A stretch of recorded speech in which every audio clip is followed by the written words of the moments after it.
On our wedding anniversary, my wife organized a huge gathering just to shove divorce papers in my face in front of all her relatives. She clinked her wine glass and announced, "Cheers to dropping dead weight." Her cousin howled with laughter, her father nodded approvingly, and I just signed the papers and walked away quietly. 7 months later, she's jobless, couch surfing, and sobbing at my doorstep while I watch her desperate texts pour in. From the balcony of my new estate. I, 34M, have been sitting on this story for a while because I honestly wasn't sure how I felt about it. But now that I'm standing on the other side of it, I think it's time to write it down. My wife and I had been married for 6 years. 6 years that I spent working. Not just working, grinding. I was a mid-level project manager when we got married, and by year 3, I had moved into a senior role at a logistics firm that was quietly expanding into a major regional player.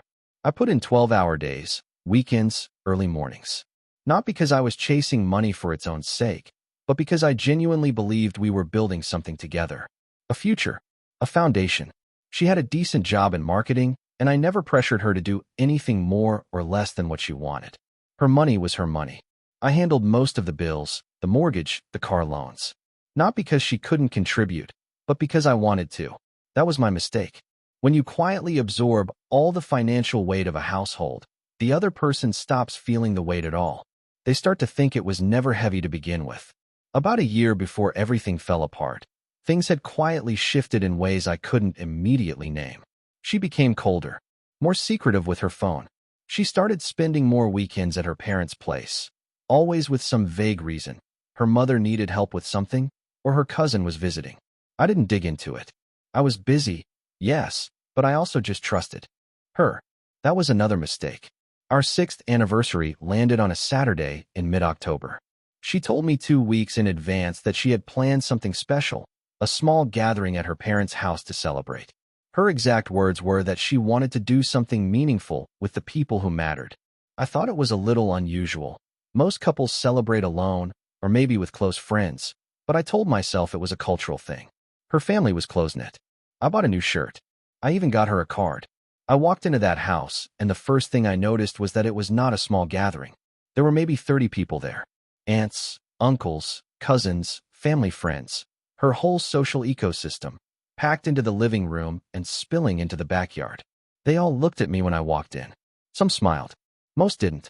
Her father shook my hand the way you shake the hand of someone you're about to dismiss. Her mother didn't look at me at all. I found my wife near the kitchen. She was dressed up, actually dressed up, in a way she hadn't bothered with in a long time. She looked good, and she knew it. She smiled at me and told me I should come out to the backyard because she had something she wanted to say. There were chairs arranged in a loose semicircle around a small table with wine bottles on it. I sat down in the one empty chair in the middle. I didn't understand what I was sitting down into. That was my last mistake of the evening. She stood up, picked up her wine glass, and started talking. She thanked everyone for coming. She said this gathering was long overdue. And then she said that some chapters needed to be closed properly, in front of witnesses who loved her and wanted the best for her. She said she had spent too many years being the only one who was truly invested in this marriage. She said she had reached her limit. And then she reached into the little leather bag hanging off her chair, pulled out an envelope, and placed it on the table in front of me. Divorce papers. Already signed on her end. Notarized. Thorough. She lifted her glass and said she was toasting to finally dropping the dead weight. Her cousin, the loud one who had always quietly disliked me, actually howled with laughter. Her father, sitting 3 chairs away, gave a slow nod like this was the resolution of something he'd been waiting a long time for. A few people clapped. I sat there for a moment. 30 faces watching me. Some smug, some uncomfortable, but staying quiet because this was the narrative they'd been handed, and they weren't going to contradict it in her parents' backyard.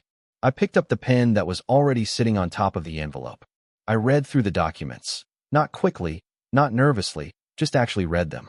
It took maybe 8 minutes. The room was very quiet by the end. I signed where I needed to sign. I put the pen down. I stood up, straightened my shirt, and I told her, calmly and without any particular emotion, that I hoped she'd be happy. Then I walked out. I didn't slam the door. I didn't say anything else. I just left. I drove home. I sat in the car for a while. Then I called my lawyer. Here's what my wife didn't know, and what her family certainly didn't know. 3 months before that anniversary, my firm had been acquired. Not a hostile takeover. A very favorable, very deliberate acquisition by a larger logistics group that had been watching us for 2 years. As part of the senior management team, I had equity. Not a token amount. A serious amount. The kind that converts to a number that changes the shape of your life when the deal closes. The deal had closed 6 weeks before she handed me those divorce papers. I had said nothing about it at home. Not because I was hiding it with any particular strategy, I just hadn't processed it myself yet. I was in the middle of deciding what to do next, whether to stay on with the acquiring company in a new role they were offering, or leave and start something on my own. I hadn't made up my mind. I had, however, opened a separate account where the payout had landed, and I had not moved any of it into our joint finances because I was still figuring things out. Legally, that timing mattered quite a bit. Because the acquisition had closed before she filed, my lawyer walked me through the situation carefully. The equity payout was a windfall tied to a transaction that predated the filing, and because it had landed in an account that was in my name only and had never been commingled with joint assets, we had a defensible position. It wasn't airtight. Divorce law is complicated, but we had room. And she had a lawyer who was good, but not as good as mine. The divorce took 4 months to finalize. I was quiet throughout. I didn't argue publicly. I didn't post about it. I didn't call her family. I just worked with my legal team and let the process run. She got a settlement. It was fair. I wasn't trying to punish her through the process.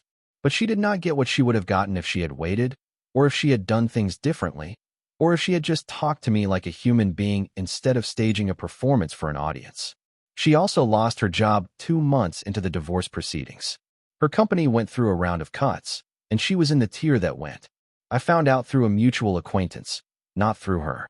Update 1. 5 months after the papers were signed. I had moved by then. The new place is not what I would call an estate in the way that word usually sounds. It's not a mansion. It has no staff, but it is a large house on a quiet piece of land outside the city, with a long driveway and a back balcony that looks out over a slope of trees. I bought it because I wanted space and quiet, and I got both. The text started about 3 weeks after I'd moved in. The first few were almost formal, asking how I was, mentioning that she'd heard I'd moved, hoping things were going well. I read them and didn't respond. Not out of spite. I genuinely didn't know what to say, and I wasn't sure what she wanted. Then the tone shifted. She told me she was staying with her cousin, the one who had laughed the loudest that night, but that it was getting difficult. She asked if we could talk. Then she asked if I could help her with something, without specifying what. Then she asked directly if I had bought a house, and how, and she didn't try to hide the edge in the question. I still didn't respond. About 2 weeks after the text started, she showed up at the gate. I saw her on the camera feed from inside. She rang the intercom. She rang it again. She looked smaller than I remembered, not physically, just in the way she was standing. She was wearing the same coat she'd had for 3 years. I stood on the balcony with my coffee and watched the camera feed on my phone for a while. She rang a third time. She said something into the intercom that I couldn't fully make out, but the word please was in it more than once. I didn't go down. I didn't buzz her in. I went back inside and watched the rest of the morning pass through the back windows, over the trees. After about 20 minutes, she left. Update 2, 6.5 months after the divorce. She called from a number I didn't have saved, her cousin's phone, I think. I picked up without knowing who it was. She started talking quickly, like she'd rehearsed it. She said she wasn't asking for anything big, just to meet somewhere and talk. She said she'd made a mistake, not in the way people say that when they want something, but in a way that sounded like she'd been sitting with it for a while. She said the gathering had been her family's idea as much as hers, that her father and her cousin had been pushing her for months to do it decisively, publicly, so she couldn't back out. She said she hadn't expected to feel the way she did after. I listened to all of it. I didn't interrupt. When she was done, I told her that I had hurt her. I told her that I didn't think she was a bad person, and I meant that. I don't believe she is. I told her that whatever she was going through right now, I genuinely hoped she found her footing. And then I told her that I wasn't the right person to help her find it, and that I thought it was better for both of us if we didn't stay in contact. She was quiet for a moment. Then she asked if any part of me was happy about how things had turned out for her. I thought about it honestly before I answered. I told her no. That wasn't the right word for what I felt. I told her the truth, which was that when I walked out of that backyard in October, something in me just went quiet. Not angry, not bitter, just quiet. And in that quiet, I had found something I hadn't expected to find, which was clarity about what I actually wanted my life to look like. That was the thing I was happy about. Not her circumstances. Just what I'd found in the space she'd created when she pushed me out. She didn't say anything after that. A few seconds later, the call ended. I went back out to the balcony. The trees were doing what they always do in the late afternoon, catching the light from the low angle, turning everything a shade of gold that makes it hard to feel anything too sharply. I stood there for a while and thought about nothing in particular. The text stopped after that call. I'm not sharing this for validation. I don't need anyone to tell me I won or that she got what she deserved. I'm genuinely not sure I believe in that framework. What I do believe is that when someone shows you who they are and who the people around them are and what they think of you, you should believe it. Not defensively, not bitterly, just clearly. The humiliation of that night in October was real. 30 people watching me read divorce papers. Her cousin laughing. Her father nodding. That was a real thing that happened, and it took me a while to stop replaying it. But the version of me who walked out of that backyard without a scene, who drove home and called his lawyer, who spent the next several months just quietly becoming someone who didn't need any of it, that's the version I'm glad exists. The rest took care of itself. Edit. I'm not going to be sharing more details about the financials or her situation out of respect for whatever privacy she has left. This was about my experience, not about grinding her face in anything.